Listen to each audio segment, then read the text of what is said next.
শ্রীকৃষ্ণ কীর্তনের পুঁথি আবিষ্কার করার সময় বসন্ত রঞ্জন রায় বিদ্যুৎ বল্লভ কী দেখলেন, ওই পুঁথির মধ্যে একটা চিরকুট রয়েছে যার মধ্যে শ্রীকৃষ্ণ সন্দর্ভ নামটি রয়েছে। তো এই পুঁথির সঙ্গে কি আমাদের ওই রসিদের বা চিরকুটের যে নামকরণ রয়েছে তার সঙ্গে সম্পর্কযুক্ত ছিল? আসলে এই ব্যাপারে কয়েকটা দিকে আলোকপাত করা যেতে পারে। প্রথমত হচ্ছে, ধরো পুঁথিটির যে ছিল সেই পুঁথিটি হচ্ছে শ্রীকৃষ্ণ বিষয়ক কাব্য, কাজেই রসিতে যে নামটা আমরা পাচ্ছি সেটাও হয়েছে নামযুক্ত শ্রীকৃষ্ণ সন্দর্ভ। দ্বিতীয় নম্বর, রসিদের গোড়ায় লেখা ছিল শ্রী শ্রী রাধাকৃষ্ণ, কথাটি লক্ষণীয়। সুতরাং বর্তমান পুঁথিও হয়েছে রাধাকৃষ্ণের লীলা বিষয়ক, কাজেই শ্রী শ্রী রাধাকৃষ্ণ কথাটি পুঁথির সঙ্গে হয়েছে, রসিদের সঙ্গে একটা সম্পর্কযুক্ত আছে।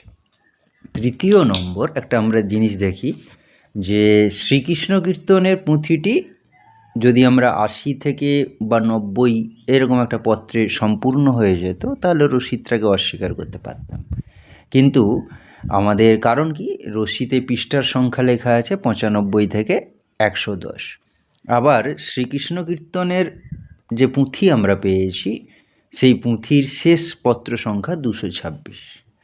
তাহলে এই ২২৬ পত্রের মধ্যে কেউ হয়েছে ৯৫ থেকে ১১০, এই যে ১৬টা পত্র হয়তো কেউ নিয়ে গিয়েছিলেন, যেটার মধ্যে হয়েছে পুঁথি আবিষ্কার করার সময় ওই যে পুঁথির মধ্যে যে রসিদ ছিল সেখানেও একটা তারিখ লেখা ছিল ২১শে অগ্রহায়ণ ১০৮৯।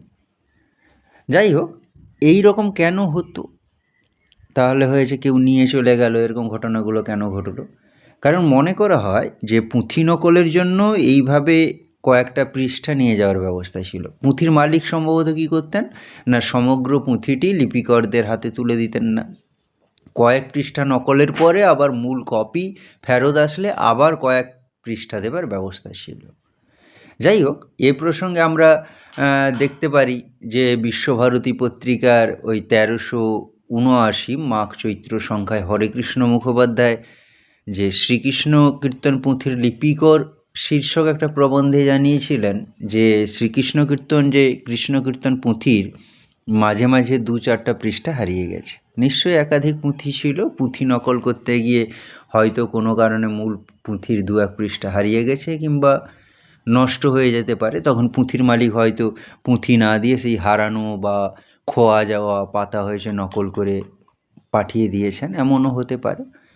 যাই হোক, এই রসিদ থেকে জানা যায় পুঁথির ১৬ পৃষ্ঠা যিনি নিয়ে গিয়েছিলেন তিনি আবার ফেরত দিয়ে গেছেন। আমাদের ১০৮৯ সনে এই পুঁথির ৯৫ থেকে ১১০ পত্রখানি ছিল। পরবর্তীকালে ৯৮-১, ১০৪ হতে ১১১ এই পত্রগুলি হারিয়ে যায়। যাই হোক, এই কারণের জন্য হারিয়ে যায়। তো হারিয়ে যাওয়া অংশের মধ্যে হয়েছে কি থাকতে পারে বলে মনে করা হয় না, হারিয়ে যাওয়া অংশের মধ্যে আমরা দেখি যে কংসবধের জন্য কৃষ্ণ তো রাধাকে ফেলে মথুরায় চলে গেলেন, রাধা অত্যন্ত দুঃখে বিলাপ করতে লাগলেন, সেই বিলাপের মাঝে কাব্যের শেষের কয়েকটা পৃষ্ঠা নষ্টও হয়ে গেল। তাই অনুমান করা গেছে যে নিছক রাধা বিলাপে কাব্যটি সমাপ্ত হয়নি। কেন এরকম ধারণা? না, ভারতীয় সাহিত্যের শেষে বিরহের কাহিনী দিয়ে তো কাব্য শেষ করার প্রথা ছিল না।